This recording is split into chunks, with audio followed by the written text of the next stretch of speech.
नमस्कार। वेलकम है एक बार फिर से आप सभी का। तो इस वीडियो में हम आरबीएससी क्लास 12 फिजिक्स के चैप्टर एटॉमिक फिजिक्स का रिवीजन करेंगे। अभी तक हम 10 से 11 चैप्टर का रिवीजन कर चुके हैं और अच्छे से रिवाइज किया है। प्रत्येक कॉन्सेप्ट को हमने अच्छे से देखा है कि भाई क्या क्या टॉपिक बनता है। मतलब एक वीडियो में सारा का सारा कॉन्सेप्ट, सारा का सारा रिवीजन, ऐसा मैं वीडियोस में यहाँ पे लेके आ रहा हूँ। तो 10 से 11 चैप्टर तो बना दिए हैं। अगर आपने नहीं देखे हैं वो चैप्टर्स तो जरूर देखें। उनका लिंक मैं डिस्क्रिप्शन बॉक्स में दे दूंगा। अदरवाइज आप प्लेलिस्ट सर्च कर सकते हो होम पर जाके, RBSC class 12 physics revision video इस नाम से प्लेलिस्ट मिलेगी। उसमें सारे चैप्टर का रिवीजन कर डालो। सारा का सारा आपका रिवीजन हो जाएगा। बुक ले लो, अपने नोट्स जो है उनको रिवाइज कर डालो। साथ में जब भी लगे कि यार अपने को हेल्प चाहिए, यहाँ पे ये कॉन्सेप्ट नहीं आ रहा, तो रिवीजन वीडियो देखो, सारा अच्छे से क्लियर होगा। क्लियर। तो इस चैप्टर का रिवीजन करते हैं। एटॉमिक फिजिक्स, हिंदी में कहते हैं परमाणुवीय भौतिकी। तो इस चैप्टर में सबसे पहले तो हम ये बात कर लें कि भाई क्या क्या है सिलेबस में, क्या क्या है, कौन कौन से टॉपिक है। तो एटॉमिक जो फिजिक्स है, परमाणुवीय जो भौतिकी है, इसमें जो सिलेबस गिवन है इस साल, वो टोटल 3 पार्ट है। यहाँ पे 3 पार्ट के अंदर पूरा सिलेबस है। एक तो है आपका रदरफोर्ड मॉडल। क्या है? Rutherford model. एक है आपका बोहर मॉडल, ठीक। और एक है आपका line spectrum. Line spectrum, hydrogen का लाइन स्पेक्ट्रम। ये 3 पार्ट हैं और इन 3 पार्ट को अगर कंप्लीट कर लेते हैं पूरा रिवीजन हो जाता है, बस और कुछ नहीं है। और जो टॉपिक थे बाकी के बचे वो सारे हटा दिए गए हैं। बस ये टॉपिक है जो कि अपने को रिवाइज करने हैं। स्टार्ट करते हैं। सबसे पहले रदरफोर्ड मॉडल की बात करते हैं। किस मॉडल की? रदरफोर्ड मॉडल की।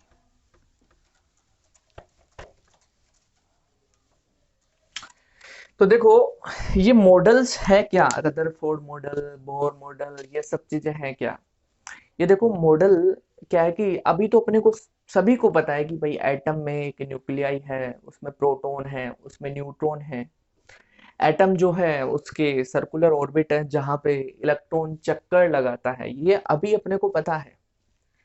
लेकिन जब स्टार्टिंग में इस पर रिसर्च चल रहा था, इस पर खोज चल रही थी, तो उस टाइम पे अलग अलग फिजिसिस्ट आए थे। उन्होंने अपना अपना अलग अलग मत दिया था, अलग अलग मॉडल दिया था। उन्हीं मॉडल्स को स्टार्टिंग में एटॉमिक फिजिक्स में पढ़ना होता है। तो पहला जो मॉडल था वो थॉमसन मॉडल था, प्लम पुडिंग मॉडल उसे कहते थे, जो कि हटा दिया सिलेबस में। उसके अकॉर्डिंग क्या था कि भाई एक एटम जो है वो वाटरमेलन की तरह है, तरबूज की तरह है। उसमें जो बीज होते हैं वो इलेक्ट्रॉन होते हैं। ऐसा कुछ इन्होंने बताया था थॉमसन ने। उसके बाद में रदरफोर्ड मॉडल आता है जो कि अपने सिलेबस में है। रदरफोर्ड मॉडल क्या कहता है कि भाई ऐसा कुछ नहीं होता है कि भाई इलेक्ट्रॉन जो है वो वाटरमेलन में जैसे तरबूज के बीज होते हैं उसकी तरह नहीं, सीड्स की तरह नहीं है। एटम जो है, ये इस पर इन्होंने रिसर्च किया और वो रिसर्च अपने को देखना है। ठीक है, वही यहाँ पे इसका रिवीजन है, बस और कुछ नहीं है। कि भाई रदरफोर्ड ने क्या किया, कैसे पता लगाया कि एटम क्या है, कैसे पता लगाया कि भाई न्यूक्लियाई क्या है, वो चीज इस मॉडल में अपन पढ़ते हैं। स्टार्ट करते हैं। देखो, रदरफोर्ड मॉडल। Rutherford model. तो रदरफोर्ड थे, इन्होंने रिसर्च किया, एक्सपेरिमेंट किया, लैब में एक्सपेरिमेंट कर रहे थे। तो एक्सपेरिमेंट में इन्होंने क्या किया? अल्फा पार्टिकल्स लिए। क्या लिए? Alpha particles. अल्फा पार्टिकल्स क्या होते हैं? हीलियम जो होता है उसका न्यूक्लियस जो होता है उसे अल्फा पार्टिकल कहते हैं। हीलियम का न्यूक्लियस अल्फा पार्टिकल्स होता है, ठीक। तो अल्फा पार्टिकल्स लिए और एक ले ली गोल्ड फॉइल, सोने की पन्नी। देखो, यहाँ पे सोने की पन्नी ले ली, लेट्स सपोज, ठीक। एक गोल्ड फॉइल ले ली और उस गोल्ड फॉइल पे क्या किया? इन अल्फा पार्टिकल्स को इंसिडेंट किया, फायर किया। अल्फा पार्टिकल को फायर किया, बमबारी की, ब्लास्ट किया, ठीक। ये गोल्ड फॉइल, और इस गोल्ड फॉइल पे अल्फा जो पार्टिकल है उनको फायर किया गया, ठीक। और फायर करके इन्होंने कुछ निष्कर्ष निकाला। क्या निकाला कि जैसे ये अल्फा पार्टिकल है और उसमें एक छोटे से छोटे कण को देखा इन्होंने, उस कण पे रिसर्च किया कि भाई जैसे ये कण है, वही एटम तो होता है, कण मतलब स्मॉलेस्ट पार्ट, कण, पार्टिकल। तो हमें पता है भाई एटम के बारे में इतनी चीज तो पता ही है कि एटम क्या है भाई, स्मॉलेस्ट पार्ट, किसी भी मैटर जो है उसके स्मॉलेस्ट पार्ट जो होता है उसे हम एटम कहते हैं, ऐसे तो कहते हैं। तो वही जिसे भाई आगे डिवाइड नहीं कर सकते, ऐसे सब कुछ। तो भाई ये गोल्ड फॉइल थी और इस गोल्ड फॉइल में एक एटम को वो देख रहे हैं। तो एक एटम की बात करते हैं, जैसा कि उन्होंने किया कि भाई अल्फा पार्टिकल्स इस पर डाले। तो अल्फा पार्टिकल डाले तो देखा कि भाई कुछ अल्फा पार्टिकल सीधे निकल गए, कुछ अल्फा पार्टिकल सीधे निकल गए, कुछ अल्फा पार्टिकल थोड़े से डिफ्लेक्ट हो गए, कुछ अल्फा पार्टिकल थोड़े से डिफ्लेक्ट हो गए, और एक दो पार्टिकल ऐसे थे जो कि वापस लौट आए, वापस उसी पाथ पर लौट आए। तो इन्होंने सोचा भाई ऐसा क्यों हो रहा है, ऐसा क्या रीजन है कि भाई ऐसा सब कुछ हो रहा है। तो इन्होंने सोच के बताया कि भाई ऐसा तभी हो सकता है क्योंकि अल्फा पार्टिकल जो है उस पर चार्ज है पॉजिटिव, उस पर चार्ज है पॉजिटिव। और हो सकता है कि भाई एटम में सेंटर पे एक पॉजिटिव चार्ज रखा हो, एक क्या रखा हो, पॉजिटिव चार्ज रखा हो। और उस पॉजिटिव चार्ज पे जब अल्फा पार्टिकल जाता है, उसके पास से जाता है, जस्ट किनारे पे टच होता है, तब वो थोड़ा डिफ्लेक्ट होता है। डिफ्लेक्ट क्यों होता है, रिपल्सन का फोर्स लगता है, रिपल्सन करता है तो एक दूसरे को प्रतिकर्षित करता है, मतलब यहाँ पे कोई ना कोई पॉजिटिव चार्ज होगा। इन्होंने बताया कि यहाँ पे कोई ना कोई पॉजिटिव चार्ज है, तो इसलिए जब अल्फा पार्टिकल जाता है तो रिपेल होकर थोड़ा सा डिफ्लेक्ट हो जाता है। और जो अल्फा पार्टिकल सीधा सीधा का सीधा इस प्लस के साथ में इंटरेक्ट होता है, सीधा, मतलब ना किनारे पे ना इधर दाएं बाएं की तरह नहीं, डायरेक्ट सीधा, डायरेक्ट इस प्रकार से इंटरेक्ट होता है, वो वापस अपने पाथ पे लौट आता है, वो सीधा का सीधा रिपल्सन फोर्स इस डायरेक्शन में फील करता है। और कह दिया कि भाई कुछ पार्टिकल जो सीधे निकल गए, उसके लिए कह दिया कि भाई एटम का मोस्टली पार्ट क्या रहता है, खाली रहता है, क्या रहता है, खाली। और कुछ पार्टिकल जो डिफ्लेक्ट हुए उनके लिए कह दिया कि भाई एटम के सेंटर पे एक पॉजिटिव चार्ज है, कैसा चार्ज है, पॉजिटिव चार्ज। और एक पार्टिकल जो कि सीधा लौटा है उसके लिए कह दिया कि वो पार्टिकल जो है, अल्फा पार्टिकल जो कि सीधा लौटा, जितने भी पार्टिकल लौटे उनके लिए कह दिया कि भाई यहाँ पे ये जो अल्फा पार्टिकल ये सीधे उस प्लस से टक्कर करते हैं, डायरेक्ट लाइन टू लाइन उसके सेंटर पे टक्कर करते हैं, इसलिए वापस लौट आता है। तो इन्होंने कह दिया भाई एटम का मोस्टली पार्ट खाली, सेंटर पे प्लस चार्ज होता है, और लगभग लगभग होल मास जो इसका होता है, टोटल मास इस सेंटर पे कॉन्सेंट्रेट होता है, इस सेंटर पे होता है। तो एटम के रिगार्डिंग इन्होंने क्या क्या बता दिया, एटम का खाली पार्ट होता है मोस्टली, एटम के सेंटर पे पॉजिटिव चार्ज होता है, और उस पे लगभग लगभग सारा का सारा मास सेंटर्ड हो रहा है, और तभी तो होगा रिपल्सन, तभी तो ये दूसरे को फेंक सकता है उसको, इसका सारा का सारा मास यहाँ पे होना चाहिए, टक्कर ऐसी तो नहीं चाहिए कि भाई ये आ रहा है यहाँ पे होना चाहिए तगड़ा, तगड़ा वाला, मतलब एक, जैसे है कि एक बॉडी बिल्डर होना चाहिए, उससे एक छोटा सा टकरा एक पार्टिकल वापस उस पाथ पे लौट आएगा। कहने का मतलब वही है, तो वापस उस पाथ पे वो लौट आएगा। तो इसका सोरा का सारा जो मास है वो यहाँ पे कॉन्सेंट्रेट होता है, तो ये इन्होंने बता दिया। क्लियर हुआ? तो ये चीजें इन्होंने बताई, और फिर बाद में इसको इन्होंने कह दिया ये क्या है, न्यूक्लियाई है, ये क्या है, न्यूक्लियाई, नाभिक है, न्यूक्लियस है, क्या है, न्यूक्लियस। क्लियर? तो न्यूक्लियस जो होता है वो सेंटर पे होता है, इन्होंने बता दिया। सारा उस पर जो चार्ज होता है वो पॉजिटिव होता है, ये भी उन्होंने बता दिया। साथ में इसका जो साइज है ये भी इन्होंने निकाला, और इसका साइज इन्होंने बताया 10⁻⁻15 मीटर, इस ऑर्डर का होता है ये न्यूक्लियस। एटम के साइज के बारे में इन्होंने कहा 10⁻10 मीटर रेडियस का होता है आपका एटम। तो ये चीजें इन्होंने बताई। ये था भाई आपका रदरफोर्ड का मॉडल। क्लियर? अब इस मॉडल की कुछ लिमिटेशन भी थी, कुछ सीमाएं थी, जिस कारण इस मॉडल को एक्सेप्ट नहीं किया गया। क्या लिमिटेशन थी उसकी बात करते हैं। देखो,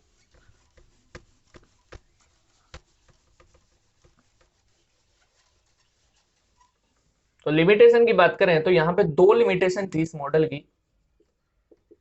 कितनी लिमिटेशन? दो। पहला लिमिटेशन इसका ये था कि भाई ये जो मॉडल है एटम के एग्जिस्टेंस को एक्सप्लेन नहीं कर सका, can not explain, can't explain the existence of atom, atom के एग्जिस्टेंस को ये नहीं बता सका। क्यों भाई?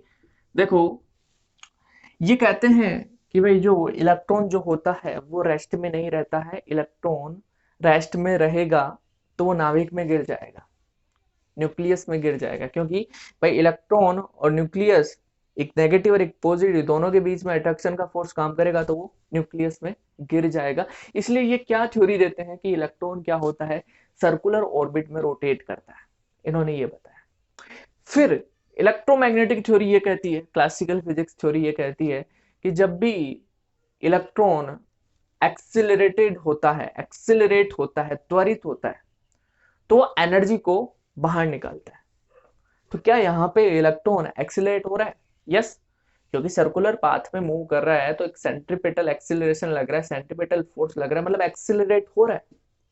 क्या हो रहा है? एक्सिलरेट। किसकी ओर? सेंटर की ओर। तब वो एक्सिलरेट हो रहा है, कौन? इलेक्ट्रॉन। इलेक्ट्रॉन एक्सिलरेट हो रहा है, त्वरित हो रहा है, तो electromagnetic theory, classical physics theory ये कहती है जब भी कोई चार्ज पार्टिकल एक्सिलरेट होता है तो वो इलेक्ट्रोमैग्नेटिक रेडिएशन एमिट करता है, वो एनर्जी बाहर निकालता है।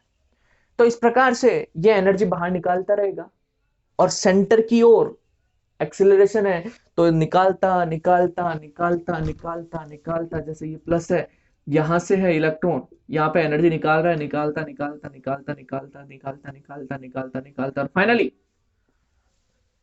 कहां पे? एटम में गिर जाएगा। कौन? ये इलेक्ट्रॉन। फाइनली ये इलेक्ट्रॉन एटम में गिर जाएगा, क्योंकि भाई एनर्जी कम होती जा रही है कंटिन्यूअसली, इसका रेडियस डिक्रीज होता जाएगा, इसका रेडियस डिक्रीज होता जाएगा, और स्पाइरल पथ बनाते हुए ये न्यूक्लियस में गिर जाएगा, और इस प्रकार से एटम का एग्जिस्टेंस ही खत्म हो जाएगा। तो ये एटम की एग्जिस्टेंस को नहीं समझा सका। क्यों नहीं समझा सका? क्योंकि क्लासिकल फिजिक्स ये कहती है कि भाई जब भी चार्ज पार्टिकल एक्सेलरेट होता है तो इलेक्ट्रोमैग्नेटिक रेडिएशन एमिट करता है, वो एनर्जी बाहर निकालता है, और ये किधर एक्सेलरेट हो रहा है? सेंटर की ओर, तो एनर्जी बाहर निकालेगा तो सेंटर में जाके गिर जाएगा। तो पहला ये रीजन। दूसरा कि जो स्पेक्ट्रम होता है, यहाँ पे क्या होता है कि भाई जैसे कि इसका रेडियस कंटिन्यूअसली डिक्रीज होगा, तो रेडियस कंटिन्यूअसली डिक्रीज होगा तो ये एनर्जी एमिट करता रहेगा, तो एनर्जी कंटिन्यूअस निकालेगा, मतलब हर प्रकार की वेवलेंथ ये बाहर निकालेगा, सभी टाइप का वेवलेंथ ये एमिट करेगा, सभी टाइप के एनर्जी ये एमिट करेगा, मतलब इसका जो स्पेक्ट्रम होगा वो कंटिन्यूअस मिलेगा। कैसे मिलेगा? स्पेक्ट्रम। जबकि जो स्पेक्ट्रम मिलता है वो डिस्क्रीट मिलता है। जैसे हाइड्रोजन का इससे पहले रिसर्च हो चुका था हाइड्रोजन एटम के स्पेक्ट्रम के ऊपर, तो उसके रिसर्च से पता चला था कि उसका जो स्पेक्ट्रम होता है वो डिस्क्रीट होता है, अलग अलग लेवल्स में होता है, वो कंटिन्यूअस नहीं होता है।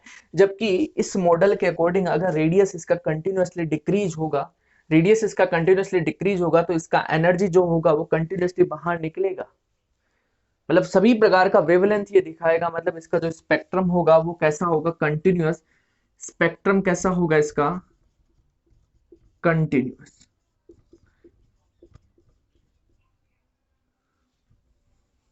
कंटिन्यूअस स्पेक्ट्रम होगा, सतत स्पेक्ट्रम होगा। लेकिन स्पेक्ट्रम कैसा मिलता है? डिस्क्रीट स्पेक्ट्रम अपने को प्राप्त होता है।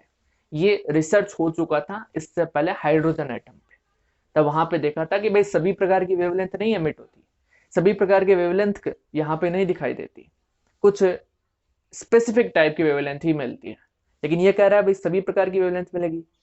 क्यों कह रहा है? क्योंकि भाई कंटिन्यूअस डिक्रीज हो रहा है, कंटिन्यूअसली उसका रेडियस डिक्रीज हो रहा है, तो इस प्रकार से स्पेक्ट्रम जो मिलेगा वो कैसा मिलेगा? कंटिन्यूअस। जबकि ऐसा पॉसिबल नहीं है। तो ये दो इसकी लिमिटेशन थी। क्लियर? ये था आपका रदरफोर्ड मॉडल। नेक्स्ट मूव करते हैं बोर मॉडल की ओर।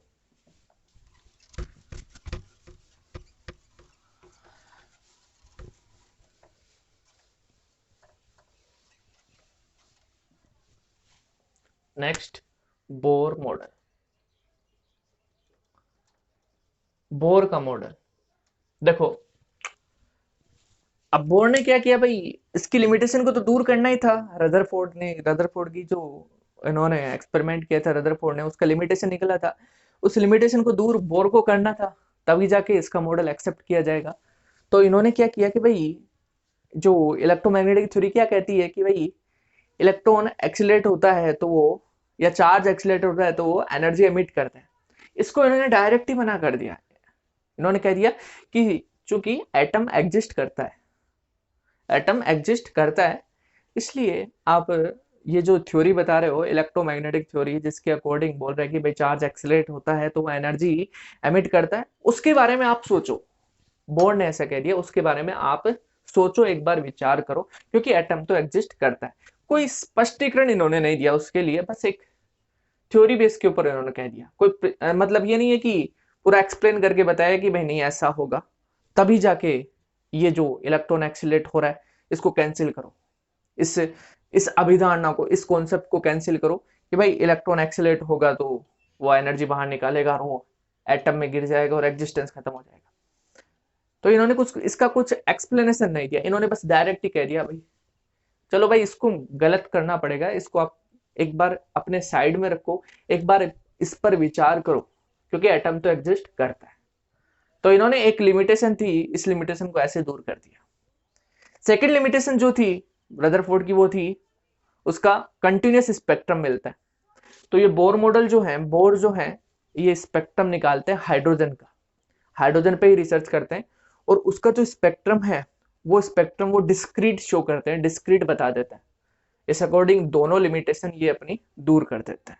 पहली लिमिटेशन जो थी वो तो ऐसे दूर कर देते हैं कि भाई एटम तो एग्जिस्ट करता है, बस ऐसे, कोई एक्सपेरिमेंटल एविडेंस इन्होंने नहीं दिया उसके लिए। सेकंड लिमिटेशन, उसके लिए वो एक्सपेरिमेंटल एविडेंस देते हैं जो कि अपन चेक करेंगे, और ये करते हैं, बस ये बोर मॉडल हो जाता है। तो पढ़ते हैं, देखो बोर जो है इन्होंने अपना मॉडल जो दिया था उसमें 3 पोस्टुलेट दिए। कितने? 3 पोस्टुलेट, 3 कॉन्सेप्ट इन्होंने बताए, 3 पोस्टुलेट। पहला पोस्टुलेट तो ये कहता है कि भाई इलेक्ट्रॉन जो है वो एटम के चारों ओर चक्कर तो लगाता है, ठीक, और चक्कर लगाने के लिए, रिवॉल्व करने के लिए उसे जो नेसेसरी सेंट्रीपिटल फोर्स है, क्या सेंट्रीपिटल फोर्स, वो मिलता है उसे एटम में न्यूक्लियस और इलेक्ट्रॉन के बीच में काम करने वाले अट्रैक्शन फोर्स से, या मैं कहूं कूलाम्ब फोर्स से। ये पहला इन्होंने पोस्टुलेट दिया। क्या कहा? भाई इलेक्ट्रॉन जो है वो एटम के चारों ओर रिवॉल्व करता है, चक्कर लगाता है इन सर्कुलर ऑर्बिट, वृत्ताकार कक्षाओं में चक्कर लगाता है, और in circular orbits, for these orbits necessary centripetal force is provided by the Coulomb attraction force between atoms and between nuclei and electron। इसके थ्रू इसको प्राप्त होता है, जिससे वो उस पर वो चक्कर लगाता रहता है सर्कुलर ऑर्बिट में।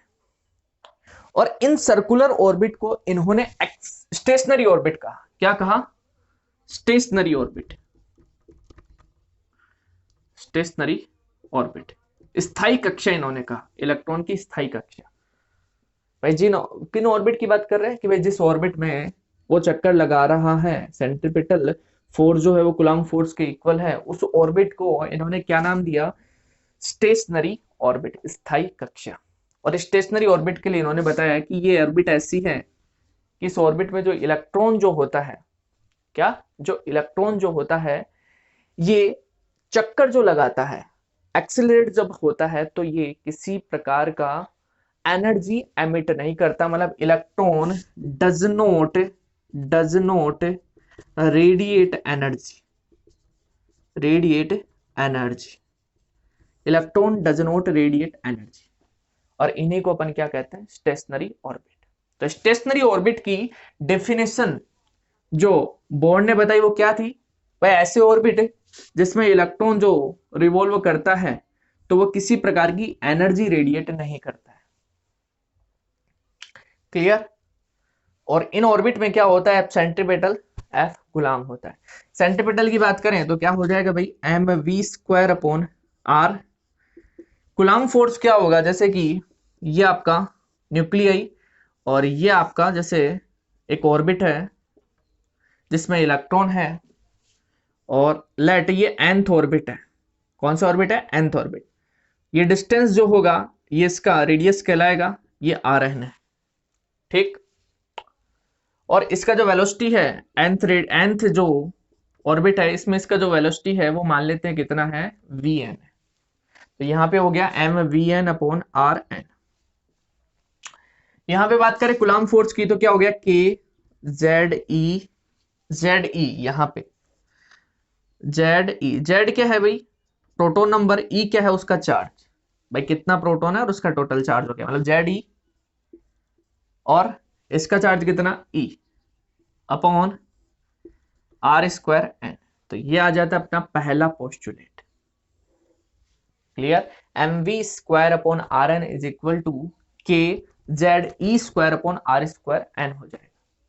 ये ze क्लियर है ना? z क्या है, प्रोटोन नंबर। भाई कोई भी एटम होगा उसमें कितने प्रोटोन होंगे, जस्ट लेट सपोज कि 5 प्रोटोन है तो उस पर चार्ज कितना प्लस ई होता है, तो 5 ई टोटल चार्ज हो गया न्यूक्लियस पे। उसी प्रकार से जेड ई हो गया, तो Z E multiply E upon R square N. ठीक, क्लियर? ये था पहला पोस्टुलेट कि भाई इलेक्ट्रॉन जो है वो सर्कुलर पाथ में मूव करता है और जो सेंट्रीपिटल फोर्स होता है वो कूलम्ब फोर्स के इक्वल होता है। इस अकॉर्डिंग अपन ये यहाँ पे मैथमेटिकल फॉर्म निकाल सकते हैं। और ये जो ऑर्बिट होते हैं इन ऑर्बिट को इन्होंने नाम दिया स्टेशनरी ऑर्बिट। और इस स्टेशनरी ऑर्बिट के बारे में बताया कि यहाँ पे स्टेशनरी ऑर्बिट वो होते हैं जहां पे इलेक्ट्रॉन जो होता है वो चक्कर लगाता है तो वो किसी प्रकार का एनर्जी रेडिएट नहीं करता है, किसी प्रकार का एनर्जी वो नहीं निकालता है, एमिट नहीं करता है। इनको इन्होंने स्टेशनरी ऑर्बिट कहा। सेकंड पोस्टुलेट जो है, सेकंड पोस्टुलेट में इन्होंने स्टेशनरी ऑर्बिट को और भी अच्छे से डिफाइन किया। क्या बताया देखते हैं।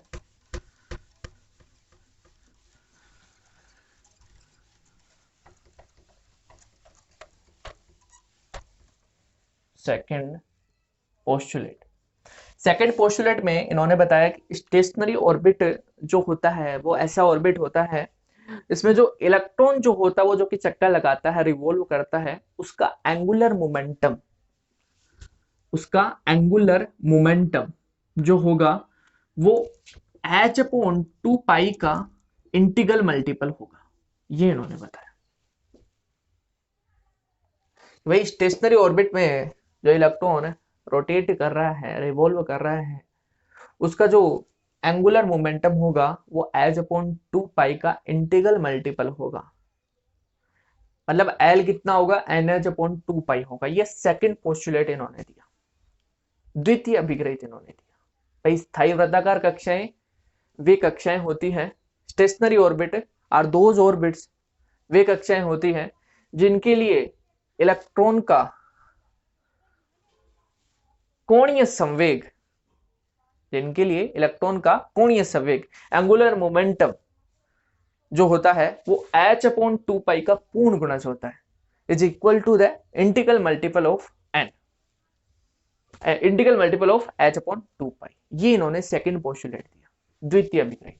ये लेट nth ऑर्बिट में वो चक्कर लगा रहे तो ln कह देते हैं, और ln क्या हो जाएगा, mvn rn nh/2। ये था इसका सेकंड पोस्टुलेट, द्वितीय अभिग्रहित, जहां पे n 1 2 3 4 इस प्रकार से। क्लियर? तो फर्स्ट पोस्टुलेट तो बताता है F centripetal is equal to F Coulomb. ठीक, सेकंड पोस्टुलेट बताता है कि भाई जो एंगुलर मोमेंटम होगा वो nh/2 होगा। थर्ड पोस्टुलेट जो है इन्होंने दिया वो बताया कि जब इलेक्ट्रॉन हायर एनर्जी लेवल से लोअर एनर्जी लेवल में कूदता है, जंप करता है, En2 मोर देन En1। तो जब हायर एनर्जी लेवल से लोअर एनर्जी लेवल में वो कूदता है तो वह एनर्जी को एमिट करता है, एनर्जी बाहर निकालता है। और ये जो एनर्जी होती है फोटोन के फॉर्म में होती है। तो यहाँ पे बात करें कितना एनर्जी निकला, ये इन्होंने बताया En2 माइनस En1। भाई इसकी एनर्जी ज्यादा, इसकी एनर्जी कम, तो En2 माइनस En1 है भाई यहाँ पे, यहाँ से यहाँ पे आ रहा है, मतलब इस एनर्जी के इक्वल होगा। यहाँ पे आएगा तब, तो En2 माइनस En1 मतलब ये इतनी एनर्जी निकाल देगा, that is H new, photon के फॉर्म में होती है। क्लियर, ये इसका थर्ड पोस्टुलेट था। फर्स्ट, सेकंड एंड थर्ड, तीन अभिग्रहित बॉन्ड ने दिए थे। कितने अभिग्रहित? तीन। आगे चलते हैं, तो ये बोर मॉडल के तीन अभिग्रहित तीन पोस्टुलेट हो जाते हैं, बस आगे कुछ नहीं है। इन्हीं का यूज करते हुए जो बोर हैं ये एटम के रिगार्डिंग रेडियस निकालते हैं, ऑर्बिटल स्पीड निकालते हैं, एनर्जी निकालते हैं और लाइन स्पेक्ट्रम को एक्सप्लेन करते हैं, बस इन्हीं तीन पोस्टुलेट के आधार पर। देखते हैं, चलो।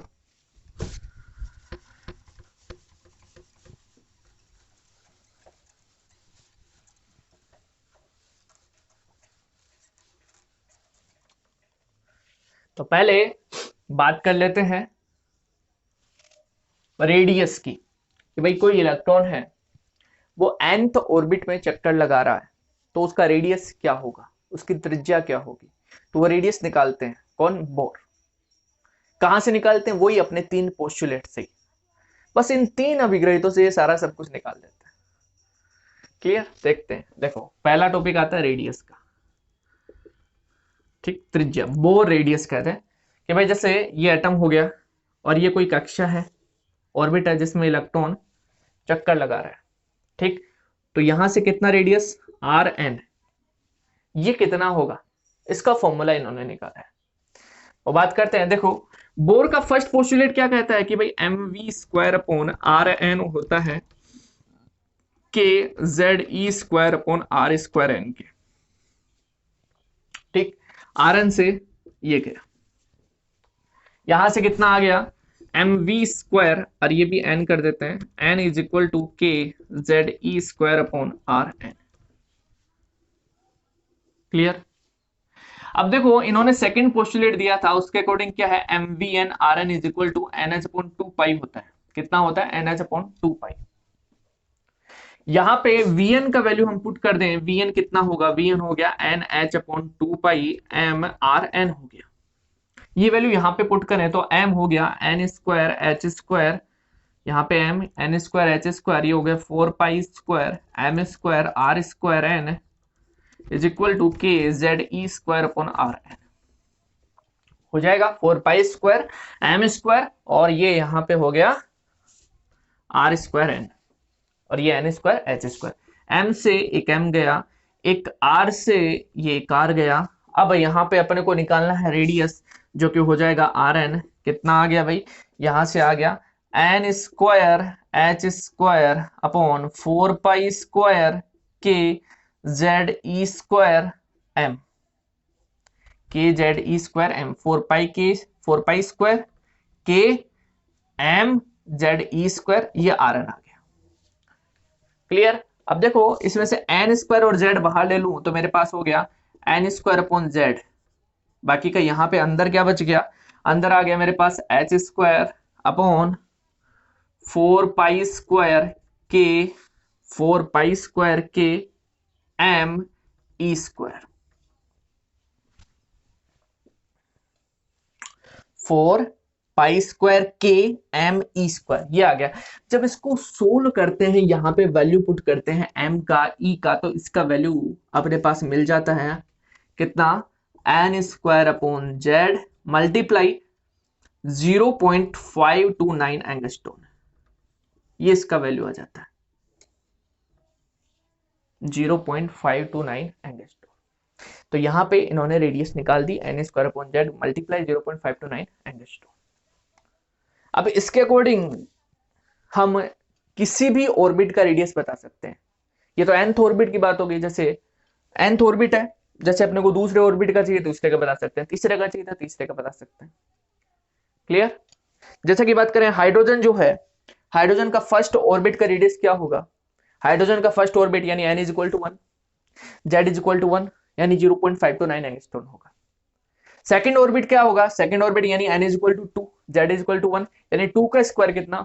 4 मल्टीप्लाई 0.529 एंगस्ट्रॉन होगा। तो इस प्रकार से रेडियस निकाल सकते हैं।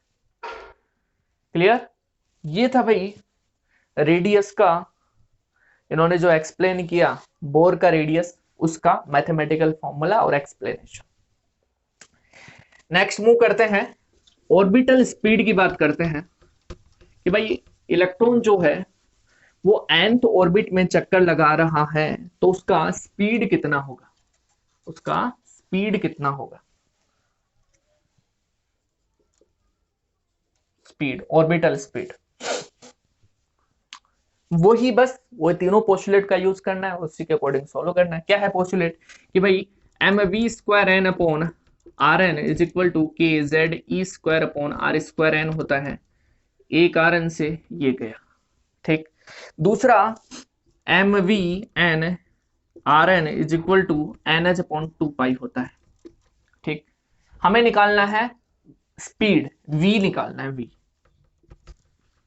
ठीक। क्या निकालना है, v। हम क्या करते हैं, यहां से आर एन का वैल्यू पुट करते हैं। आर एन कितना होगा, N H upon 2 pi M V N, और ये वैल्यू यहां पे पुट करते हैं तो अपने पास हो जाता है के जेड ई स्क्वायर, और ये हो गया N H 2 pi M V N, M V N, M V N, ये हो गया। इस प्रकार से m से m गया, एक vn से एक vn गया, क्लियर। और यहां पे अपने पास vn बच गया ओनली, और ये कितना आ गया, K Z E square 2 pi, K Z E square 2 pi upon N H, ये आ गया, सही है। K Z square upon R N, ये वैल्यू यहाँ पे पुट कर लिया, N H upon 2 pi M V N, V N से वी एन गया, एम से एम गया, तो वी एन कितना आ गया, K Z E square upon N H, और ये 2 पाई से मल्टीप्लाई। अब यहाँ पे वी एन, जेड और एन को बाहर ले लें, जेड अपॉन एन, और इसको सोल्व करें, के ई स्क्वायर 2 पाई एच।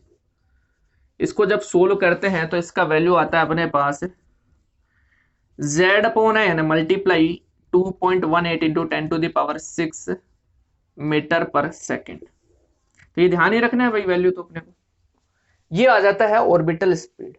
क्या करना है भाई, ये जो पोस्टुलेट गिवन है इन्हीं को रखना है, इन्हीं को सोल्व करते हुए वीएन का वैल्यू निकालना है, क्लियर। ये था ऑर्बिटल स्पीड। कैलकुलेशन है, कुछ नहीं है, बस सबसे इजी चैप्टर है एटॉमिक फिजिक्स। तो ऑर्बिटल स्पीड का फॉर्मूला आ गया z अपॉन एन 2.18 गुणा 10⁶ मीटर पर सेकेंड। नेक्स्ट मूव करते हैं एनर्जी की ओर कि भाई कोई इलेक्ट्रॉन nth ऑर्बिट में चक्कर लगा रहा है तो उसका एनर्जी क्या होगा।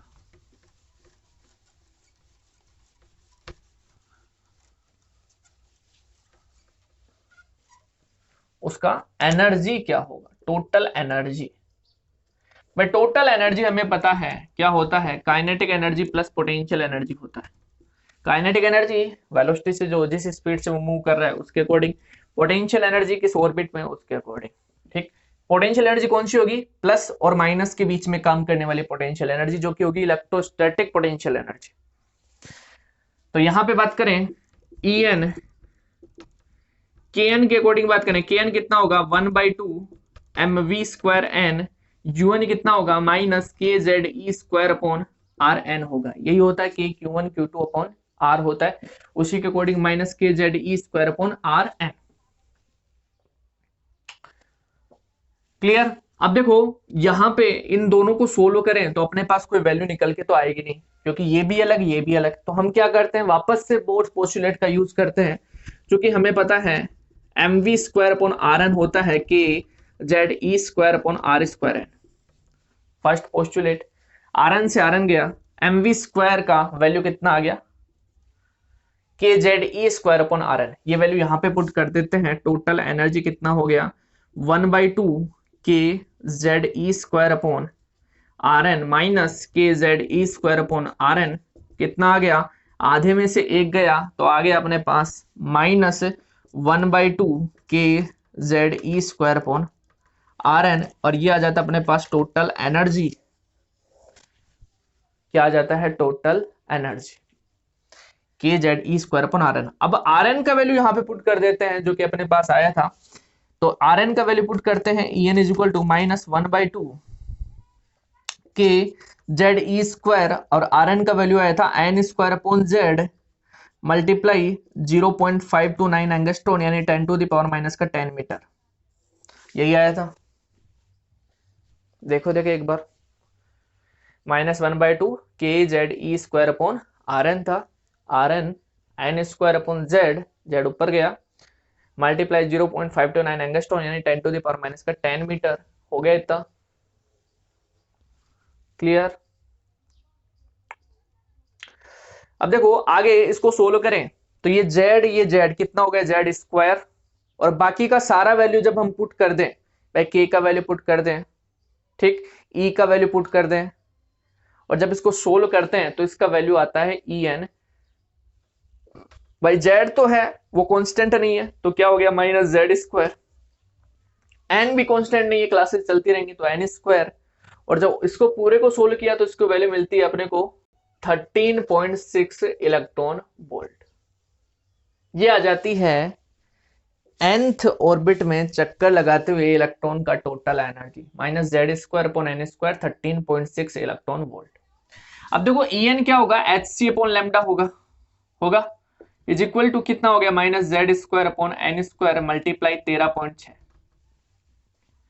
अब 1/λ यहां से कितना आ गया, 1/λ हो गया मेरे पास -z²/n² मल्टीप्लाई 13.6/hc, ये हो गया। जब इसको सोल्व करते हैं तो इसका एक और वैल्यू आता है, उसे कहते हैं रिडबर्ग कांस्टेंट, यानी -r/z²/n²। रिडबर्ग कांस्टेंट इसका वैल्यू आता है 1.09, आगे भी वैल्यू आता है, इंटू 10⁻7 मीटर इनवर्स। ये वैल्यू है, आपको डायरेक्ट ही याद रखनी पड़ेगी कि भाई ऐसे ऐसे फॉर्मूला बनता है, 1/λ ऐसे निकलता है, ये एक नया कांस्टेंट आ जाता है, रिडबर्ग कांस्टेंट। रिडबर्ग नाम के एक फिजिसिस्ट थे, इन्होंने ये वैल्यू बता दी, ये मेरा कांस्टेंट है, ये मेरे नाम से जाना जाएगा, बस ये है। क्लियर। तो ये था भाई nth ऑर्बिट में जब चक्कर लगाता है कोई इलेक्ट्रॉन तो उसका टोटल एनर्जी 1/λ, वेव नंबर कहलाता है, ये तरंग संख्या, ये आ जाता है। क्लियर।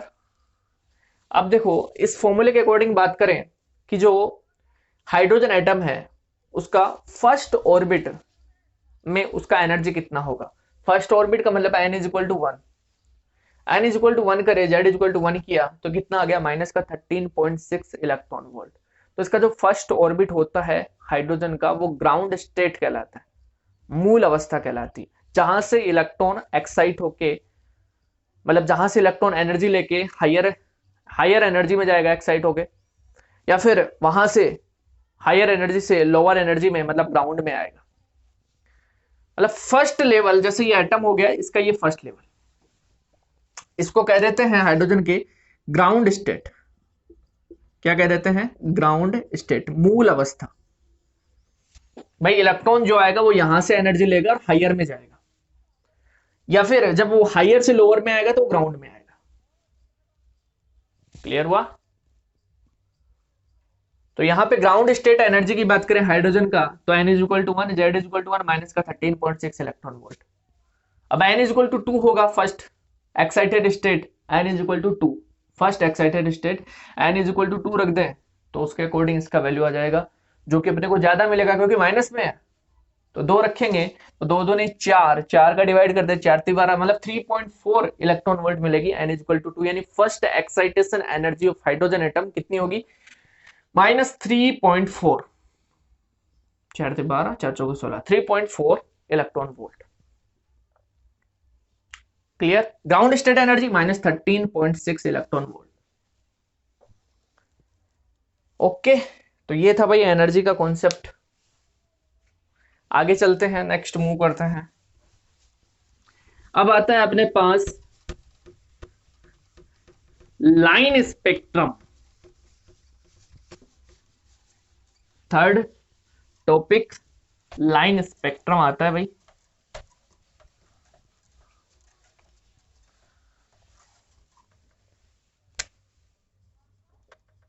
Line spectrum. देखो हाइड्रोजन एटम का है line spectrum of hydrogen atom. Hydrogen atom पे जो रिसर्च हुआ था, जैसा कि मैंने स्टार्टिंग में कहा था कि भाई हाइड्रोजन एटम पे रिसर्च हुआ तो उसका स्पेक्ट्रम लाइन मिला, डिस्क्रीट मिला, कंटिन्यूस नहीं मिला। तो वो रिसर्च है। पहले तो स्टार्टिंग में क्या है कि एक हाइड्रोजन गैस ली गई, उसे एक ट्यूब में भरा गया और ट्यूब में भरने के बाद में उसमें इलेक्ट्रिक करंट फ्लो किया गया। तो इलेक्ट्रिक करंट फ्लो किया तो उन्होंने देखा कि भाई इलेक्ट्रॉन जो होंगे वो एनर्जी लेंगे, हायर एनर्जी लेवल में जाएंगे, फिर हायर से लोअर में आएंगे तो एनर्जी बाहर निकालेंगे, एनर्जी अब्जॉर्ब करेंगे और एनर्जी एमिट करेंगे। ऐसा सब कुछ होगा। तो इन्होंने स्पेक्ट्रम भी चेक किया। इन्होंने एक स्पेक्ट्रम ले लिया, इलेक्ट्रोमैग्नेटिक स्पेक्ट्रम। वहां पे देखा कि भाई जब ये इलेक्ट्रॉन हायर टू लोअर में आता है तो ये एनर्जी एमिट करेगा, एनर्जी बाहर निकालेगा। तो उसको देखने के लिए स्पेक्ट्रम देखा गया। तो उस स्पेक्ट्रम में लाइन के रूप में स्पेक्ट्रम ही लाइन मिलती है और वो सभी रीजन में नहीं आती। उसका एक स्पेसिफिक रीजन होता है, उस रीजन में वो दिखाई देती है कि भाई सारे रीजन में ही आ रही है, नहीं।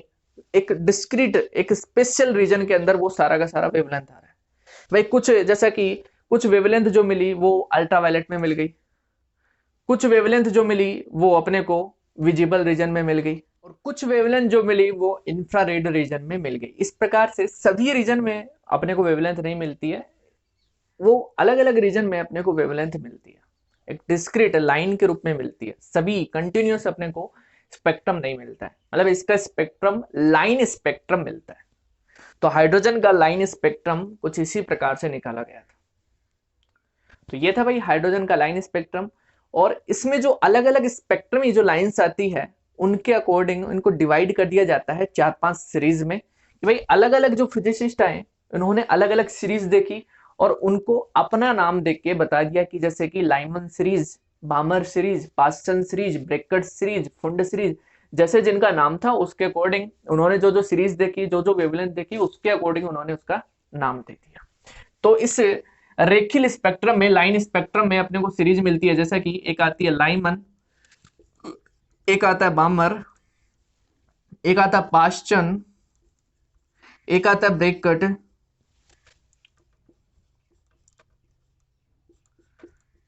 एक आता है फुंड।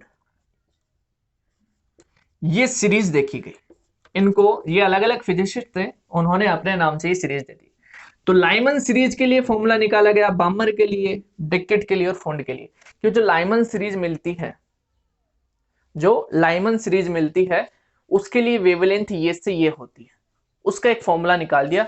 जैसा कि यहां पे फॉर्मूला निकाला गया 1/लैम्डा आर, और यहां पे आ गया 1/1² माइनस 1/n²।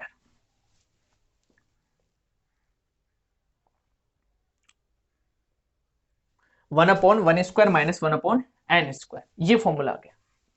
इसके अकॉर्डिंग n तो हो गया 2, 3, 4, इस प्रकार से 1 हो गया जो first, n is equal to first, n is equal to 1। 1 का होने का मतलब हो गया कि फर्स्ट ऑर्बिट जो भी एटम है उसका फर्स्ट ऑर्बिट, उसका 1। आगे बात करेंगे, वैसे क्लियर हो गए। यहां पे बामर के लिए बताया 1/लैम्डा इज इक्वल टू आर 1/2² माइनस 1/n², जहां पे n हो जाता है 3, 4, 5। पास्टन के लिए उन्होंने बोला कि 1/लैम्डा जो आता है वो आर आता है 1/3² माइनस 1/n², जहां पे n हो जाता है 4, 5, 6। आगे इस प्रकार से ब्रैकेट के लिए इन्होंने कहा 1/लैम्डा आर इज इक्वल टू हो जाता है 1/4² और यहाँ पे हो जाता है माइनस 1/n² और n इज इक्वल टू हो जाता है 5, 6, 7। सिमिलरली फुंड के लिए 1/लैम्डा इज इक्वल टू आर और यहाँ पे हो जाता है 1/5² और यहाँ पे हो जाता है माइनस 1/n² और n हो जाता है अपने पास 6, 7, 8, इस प्रकार से। ये क्या है, यहाँ पे लैम्डा बता रखा है कि भाई इस प्रकार की लैम्डा निकलेगा, इस प्रकार का वेवलेंथ यहाँ पे दिखाई देता है। यहाँ पे n इज इक्वल टू 2 रखे, 3 रखे, 4 रखे, 5 रखे, 6 रखे। इसका मतलब ये कि जब n इज इक्वल टू 2 हो और एक हो n इज इक्वल टू 1, मतलब इलेक्ट्रॉन जो है वो 2 से 1 में कूदे तो उसका वेवलेंथ ये आएगा। यहां पे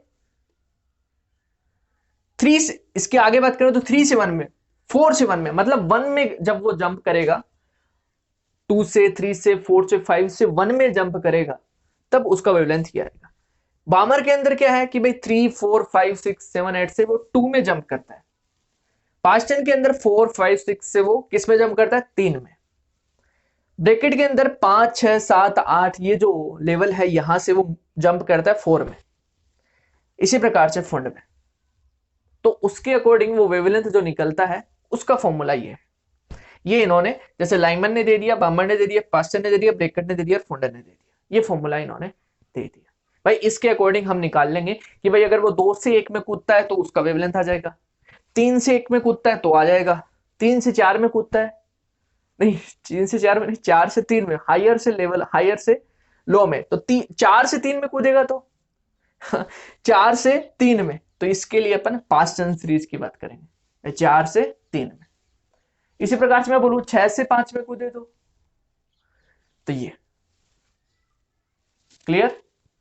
तो ये था भाई लाइमन, बामर, पास्टन, ब्रैकेट और फुंड, ये सीरीज मिलती है जहां पे लाइन के रूप में स्पेक्ट्रम ही लाइन मिलती है, एक लाइन स्पेक्ट्रम अपने को प्राप्त होता है, किसका, हाइड्रोजन एटम का। Clear.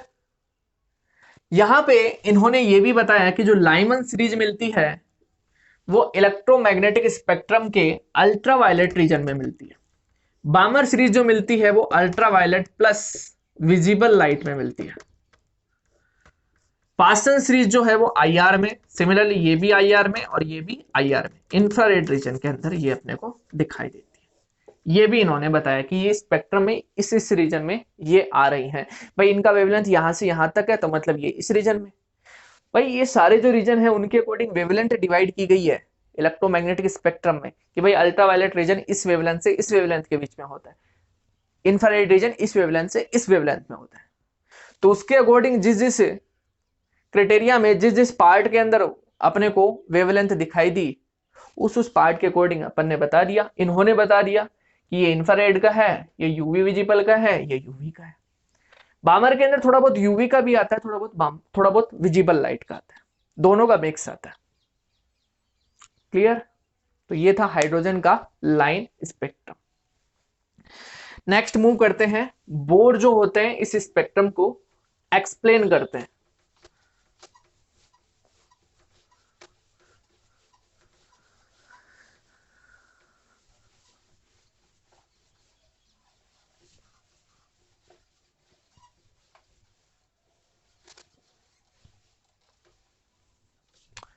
Explanation of line spectrum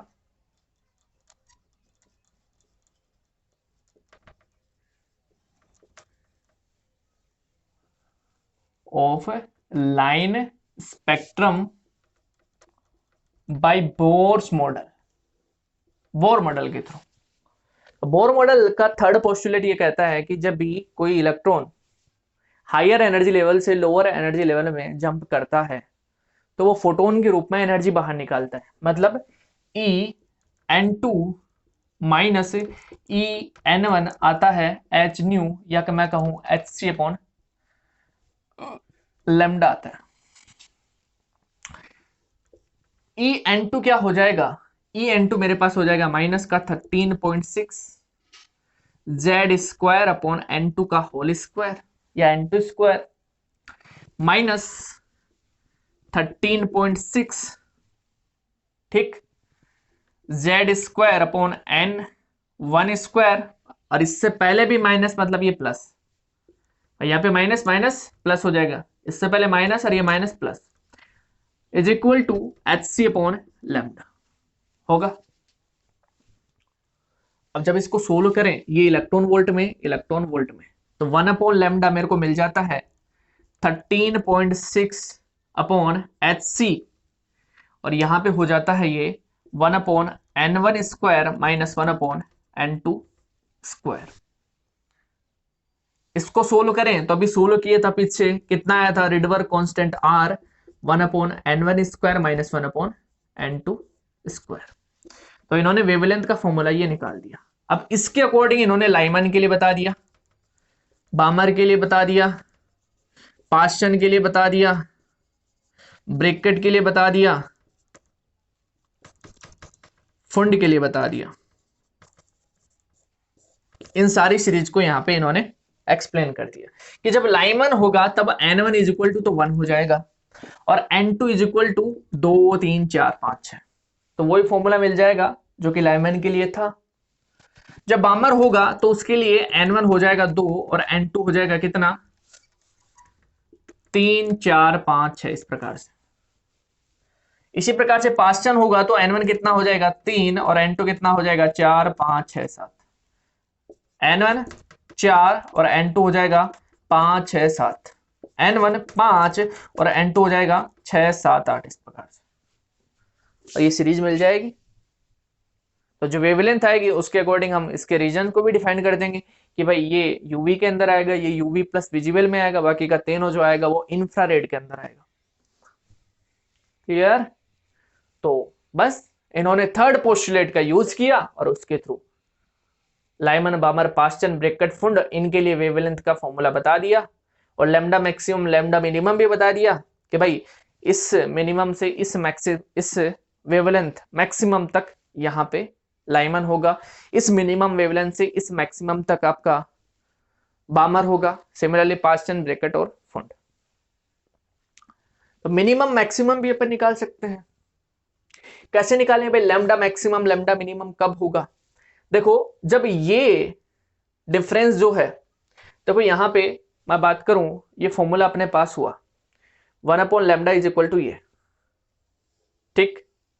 या मैं कहूं E is directly proportional to 1 upon lambda. भाई एनर्जी ज्यादा होगा तो लैम्डा कम हो जाएगा, लैम्डा मिनिमम हो जाएगा। एनर्जी ज्यादा कब होगा? जब वो बहुत दूर से आए, कहां पे? न्यूक्लियाई के पास, न्यूक्लिया की जो ऑर्बिट है उसके पास कहीं पे। मतलब मैं कहूं n2 तो मेरा इनफाइनाइट हो और n1 मेरा वो क्लास हो जिसके लिए अपन निकाल रहे हैं, जैसे 1 हो गया, 2 हो गया, 3 हो गया, 4 हो गया, 5 हो गया। तो इस प्रकार से एनर्जी तो मिलेगा अपने को क्या, ज्यादा, लेकिन लैम्डा जो मिल जाएगा वो क्या हो जाएगा, कम। तो लैम्डा मिनिमम कब होगा? जब n2 तो हो जाए इनफाइनाइट और n1 हो जाए ये या ये। तो जब ये होगा n2 इनफाइनाइट हो, n1 1 हो, तो यहां पे लैम्डा मिनिमम आ जाएगा। n2 इनफाइनाइट हो, n1 2 हो, लैम्डा मिनिमम बामर के लिए आ जाएगा। सिमिलरली पास्टन ब्रैकेट और फुंड। मैक्सिमम कब होगा? जब एनर्जी क्या हो, कम निकलेगा मतलब n2 और n1 जो है उनमें डिफरेंस कम हो, उनमें डिफरेंस कम होगा तो एनर्जी कम होगा, एनर्जी कम होगा, एनर्जी कम निकालेगा, और एनर्जी अगर कम निकालेगा तो लैम्डा क्या हो जाएगा, ज्यादा। एनर्जी कम तो लैम्डा ज्यादा, मतलब इसके लिए लैम्डा मैक्सिमम कब होगा? जब n1 1 हो और n2 2 हो, डिफरेंस कम हो गया। इसके लिए n2 2 हो, n1 2 हो, n2 3 हो, डिफरेंस कम हो गया, लैम्डा मैक्सिमम हो गया। n1 3 और n2 4, लैम्डा मैक्सिमम। तो मैक्सिमम और मिनिमम इस प्रकार से हम निकाल सकते हैं यहाँ पे। क्लियर?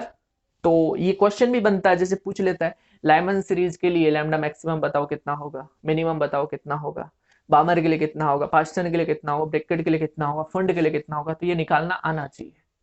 भाई मैक्सिमम कब होगा? जब डिफरेंस n2 माइनस n1 कम हो, वो कम होगा, एनर्जी ज्यादा होगी, एनर्जी कम होगी तो लैम्डा ज्यादा होगा। डिफरेंस कम, एनर्जी कम, लैम्डा ज्यादा, डिफरेंस ज्यादा, एनर्जी ज्यादा, लैम्डा कम। ये तो इस प्रकार से ये स्पष्ट कर देते हैं लाइमन बामर पास्टन ब्रैकेट और फुंड को।